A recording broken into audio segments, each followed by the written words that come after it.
Morning and welcome back to my YouTube channel, back from Dortmund, back in my office. Really enjoyable few days in Germany. Lovely to meet you all, so many of you in the square as well on Tuesday. Brilliant experience. Long journey back. Didn't go to plan on Wednesday. We ended up getting back I ended up getting back into my bed at 1 o'clock in the morning on Thursday. What was supposed to be quite a leisurely trip across from Dortmund back to Frankfurt ended up taking double the time it was supposed to. We only just made the flight, and but it was a great time out there. The result wasn't fantastic, the performance wasn't fantastic, but brilliant experience. Lovely to be there, and I can't wait for Paris in a few weeks to do it all again. But we're back with another game straight away. Newcastle, the relentless fixture list continues just before the international break. One last go before a little bit of a rest. And it's Bournemouth away. Eddie Howe going back to his former home.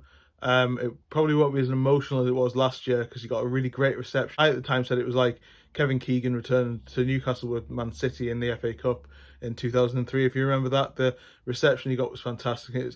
It's a necessary return to the house that he built at the time. But this time I think it's more business-like for Eddie Howe. Obviously they need a result. They need to bounce back from that disappointing result in Germany. But having said that, they also need to continue some very good form in the Premier League, with that win over Arsenal last week taking them, just a few points into away from the top four. Now that Villa and Liverpool also lost as well. I think they're only 4 points behind Arsenal now off the top of my head. I haven't checked the table, so apologies if I'm wrong there. But yeah, really important game, this one. A big game, obviously.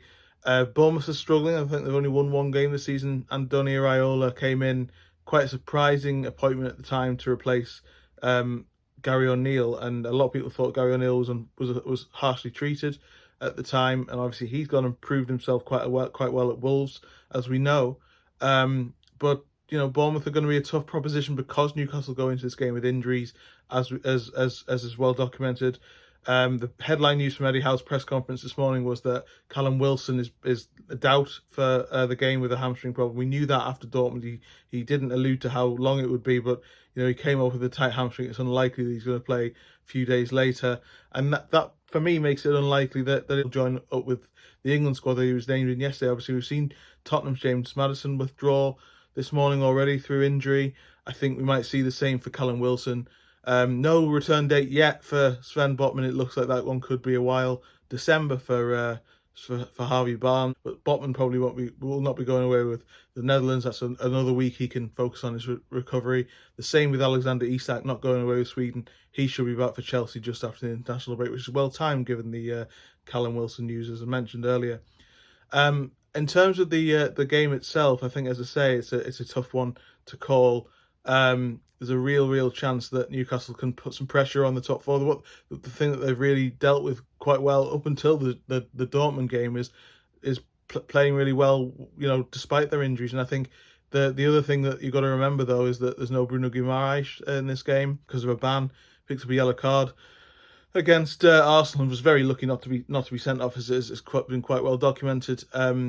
So he misses the game at the Vitality Stadium.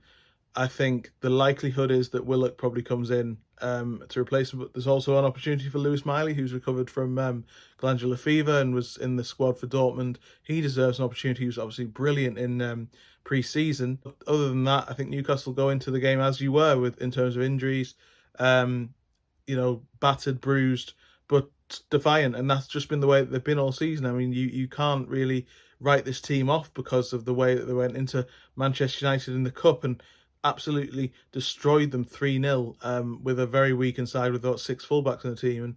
And players like Tino Livramento might come in. I think he really impressed in Dortmund. Obviously, Kieran Trippier, again, he just looks like he needs a rest, and given that he's the other player from the Newcastle squad not named in the England squad, that he's going to need all the time he can to sort of ease into that, given obviously he's played so many games recently, and obviously at 33 he can't continue to play at that rate forever. Anthony Gordon was, I think, harshly not named in the England squad. I think he fully deserves a spot, but I think that's probably good news from a Newcastle perspective, that he's not playing for England this 2 weeks. I think any opportunity Newcastle can get to have a break, Joe Linton and Bruno Guimaraes are going to go away with Brazil.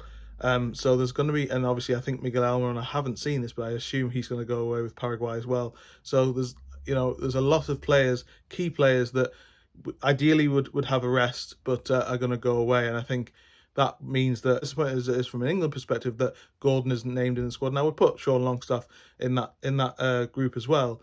It's great from a Newcastle perspective that they might just about get some rest going into that Chelsea game, which looks absolutely huge. I mean, Chelsea, their win against Tottenham, can that turn their season around? We'll see in a couple of weeks. But and then there's PSG away, and obviously I covered the connotations with that on my video from Signal Iduna Park on Wednesday. Go and check that out if you haven't already. Milan obviously beat PSG, but we'll cover that in a couple of weeks. The other bit of news that's worth talking about is this planned vote on the 21st of November to there's two votes actually. One to look at sponsorship deals, and another one, obviously the one that broke the headlines, about Newcastle potentially loaning Ruben Neves from Al-Hilal in January to cover the injury to Sandro Tonali. And you know what, I think actually, that the rule itself, I think it's right that it shouldn't happen. I think Newcastle, and I don't like this multi-club ownership thing where they players change clubs through these ways. I don't like that. I think it should be outlawed. But having said that, the fact that it hasn't been outlawed before, when Watford and Udinese made a huge thing of that for years and still do, I think. And also, Manchester City have those connections with their clubs as well. How is it only a problem now? Why is it only an issue now? Why is it only an issue? Also, by the thought that there was an idea that Newcastle might go for Ruben Neves. I know that they liked him in the summer and they like him as a player, and he was on their list of a potential signing, but that doesn't, there was no suggestion that they're actually going to go for the loan deal. This is just a reaction to the suggestion that Newcastle could loan a player in from Saudi Arabia, and this is what it's taken to and these are the steps that are taken. And I think there's something that's not quite right about that, in my opinion. But admittedly, I think that it is right that that Newcastle shouldn't be able to loan Ruben Neves from Al-Hilal. But I also think it's not right that Watford and Udinese have that connection. Man City have their connections as well, and obviously other clubs across the world. I think there's 11 clubs in the Premier League that have connections to other clubs.